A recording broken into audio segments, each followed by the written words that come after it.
Morning News at 7. Are you financially attractive? Well, it could help you find a Valentine. Our friend Chase Wilsey with Wilsey Asset Management is here. What does this mean to be financially attractive? I think I know what it means, so I'm going to let you answer this question. Of course. Well, good morning. And so there was a recent study or a recent survey from BMO, and I was kind of surprised by some of the numbers, but 73% of respondents said that salary was important for finding the right Valentine. But also even more important to them, as over 80% said a strong career trajectory was important. And I thought this one was interesting. Over 80% as well said a good FICO score was important too.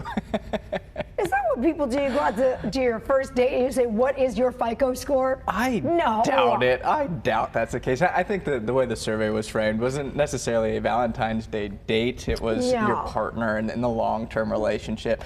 And I tell people, I think, somebody making $200,000 a year, let's say, could be less financially secure than somebody making $100,000 a year. That to me is way more important than the base salary. It's what are your financial management skills? Are you saving in your 401k? What do your debt levels look like and so forth? I think those are more important questions than how much money do you make? Okay. Chase, you and I are both married. Yeah. And we know that those finances are like what, and I think there's been enough studies that show it's like the top 5 things that couples usually will argue about. So when do you start having those discussions as a couple? Do you do it on your Valentine's Day? Do you do it 6 months in? Because really having those discussions early to see if you're financially compatible can make a difference in a marriage. I agree, and I think it is it's a hard conversation because it's never going to go, I think, overly great. There's going to be some speed bumps. There's going to be some hard conversations that come about. And it's interesting, in the study, about 4 in 10 Americans said once the relationship is official, that's when it's okay to start having like these deep money talks. So you don't talk about money while you're on your first few dates? Not on your first few dates, I guess. And for me, I think it is kind of something that naturally will come up. And like, what do you do for a living? Like, that's something that obviously would come up on a first date. You can kind of get some gauge there. And then, silly things like, oh, like, do you have a 401k at work? Maybe that's not what other people ask. But you don't ask anybody that. You don't say, do you have a 401k at work, Maybe not on date one, but that's a good question. Those are some good financial management skills that you should be learning. No, I'm not going to agree with that. I mean, I know it's important to have, but do you have a 401k? Yeah,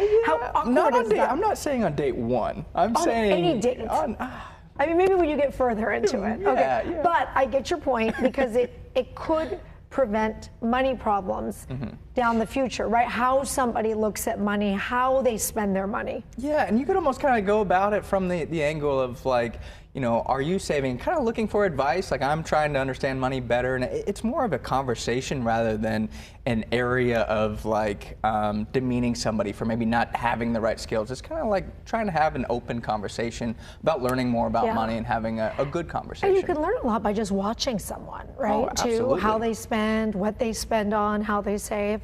Let's talk about Valentine's Day. It's like what, 2 days away. Yeah. Many people show their love through gifts. Should there be a limit? When does it go that it's like too much? I think this is really where it comes down to open communication. And I think for Valentine's Day, and I think obviously in a marriage and a partnership and a relationship, talking about money and being on the same page is so important. We have some clients where they keep money separate. I don't know how they do it. My wife and I, we keep everything together. Everything? Everything is together. We do a monthly meeting where we actually go through all of our finances. I'm about to call my husband right now to listen to this phone call. I'm going to send him this segment. So monthly meeting you guys have? Monthly meeting. We go over our net worths. We go over the transactions that occurred in the previous month. Talk about spending, and it really just kind of opens up the floor for good open dialogue so that we're on the same page. And for me, it's kind of the same concept around Valentine's Day, just having that open communication, because a lot of times you might go get this lavish, expensive gift because you think your partner might want that, and then all of a sudden you spend a few $1,000s, let's say, and they're like, I didn't want that. Yeah. And then there's resentment that comes about. So I think just having that open communication ahead of time of what do you want to do the Valentine's Day? What is important to you? Do you want to spend quality time together? Do you want to go out to dinner? Do you want to make dinner? having that open conversation, I think, is so important, so there's not disappointment after, especially when it comes to your finances. All really good advice. Just don't ask on the first few dates if you have 401k. Matt, I can't help you out. I can't agree with that, Chase. Thank you. It's okay. All right, Chrissy, we'll get it over to you. Fox 5 Weather.